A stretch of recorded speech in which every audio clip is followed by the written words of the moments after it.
ముఖ్యమంత్రి నారా చంద్రబాబు నాయుడు నేతృత్వంలో రాష్ట్రం అన్ని విధాలా అభివృద్ధి చెందుతోందని పల్నాడు జిల్లా తెలుగుదేశం పార్టీ అధ్యక్షులు కొమ్మాలపాటి శ్రీధర్ అన్నారు. గురువారం ఏర్పాటు చేసిన విలేకరుల సమావేశంలో కొమ్మాలపాటి శ్రీధర్ మాట్లాడారు.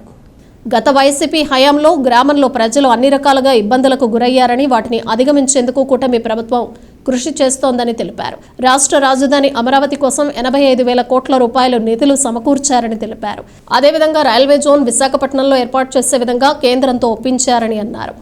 మార్నింగ్ ఇడ్లీ తిని ఇదవ్వాలన్నా, దాంతోపాటు మరి పేదవాడికి పట్టెడు అన్నం పెట్టే 5 రూపాయలకే ఒక అల్పాహారాన్ని పెట్టినా కానివ్వండి, భోజనాన్ని పెట్టినా కానీ అది ఎన్టీఆర్ క్యాంటీన్ల వల్ల జరిగితే ఆ క్యాంటీన్లు కూడా గతంలో మూసివేసిన ఘనత వారికి చెందితే, మళ్ళీ పేదవాడికి నేను వెళుతూ కూడా చూస్తున్నాను, సత్తనపల్లిలో సాయంత్రం చక్కగా భోజనం చేస్తున్నారు. సంతోషం అనేది ఏర్పడింది. ఎంతోమంది పేదవాళ్ళు ఈరోజు 5 రూపాయలకే కడుపు నిండా భోజనం చేస్తున్నారు అనే దానికి మరి అన్నా క్యాంటీన్లు అనేదే ఒకసారి నిదర్శనంగా కూడా మనం ఆలోచించాలి. దీన్ని కూడా ఏర్పాటు చేసిన ఘనత, మళ్ళీ పేదవాడికి ఆకలి తీర్చిన ఘనత మరి ఈ యొక్క కూటమి ప్రభుత్వంది అని.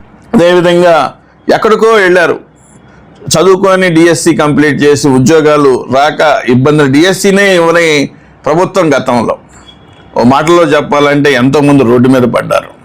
మరి వాళ్ళందరి కోసం 16,347 ఉపాధ్యాయ నియామకాలతో పాటు 6,100 పోలీసు ఉద్యోగ నియామకాలకి చర్యలు తీసుకున్న ప్రభుత్వం ఈ కూటమి ప్రభుత్వం అనేది కూడా ఒకసారి ఆలోచించాలి. దీనివల్ల ఎంతమందికి ఉద్యోగ అవకాశాలు అనేది మెరుగుపడతాయి అనేది కూడా ఒకసారి మనం గమనించుకోవాల్సిన పరిస్థితి. ఇది కాక ప్రైవేటు ఉద్యోగాల కోసం అనేక పరిశ్రమల్లో, ఒక మాటలో చెప్పాలంటే 4.60 లక్షలకు పైగా పెట్టుబడులు మనకి రావటం జరిగింది.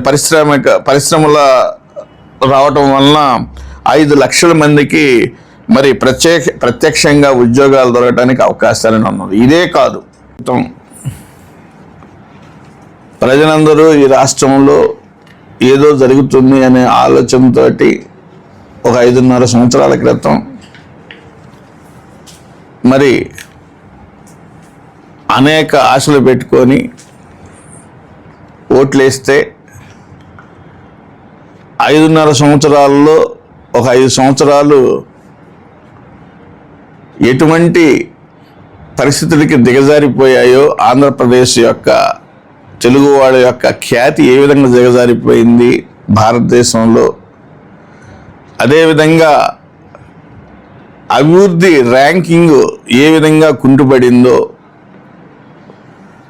విద్యా విధానం కానివ్వండి, జీవన శైలి కానివ్వండి, ఉద్యోగ అవకాశాలు కానివ్వండి, ఎంతవరకు నష్టపోయామో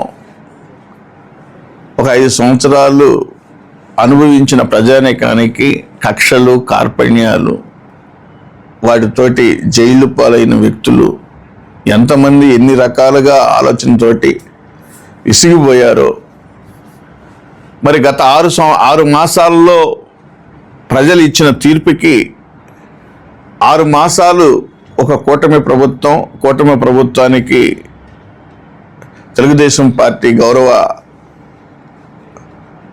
మరి అధ్యక్షులు నారా చంద్రబాబు నాయుడు గారు, జాతీయ అధ్యక్షులు నారా చంద్రబాబు నాయుడు గారు ఈ ఆంధ్రప్రదేశ్కి కూటమి ప్రభుత్వం తరపు నుండి ముఖ్యమంత్రి అవ్వటం, వారికి తోడుగా పవన్ కళ్యాణ్ జనసేన ఉప ముఖ్యమంత్రిగా అవటం, కేంద్రంలో మరి కూటమి ప్రభుత్వానికి మరి ఆ రోజు ఇక్కడ ప్రధానమంత్రిగా మోడీ ఉండటం, ఇవన్నీ ఒక ఆలోచనలు మనం తీసుకుంటే 6 మాసాల్లో మనం కని ఎరుగని రీతిలో మార్పులు, చేర్పులు రావటం అనేది జరిగింది. మనం ఎప్పుడు ఊహించని మార్పులు.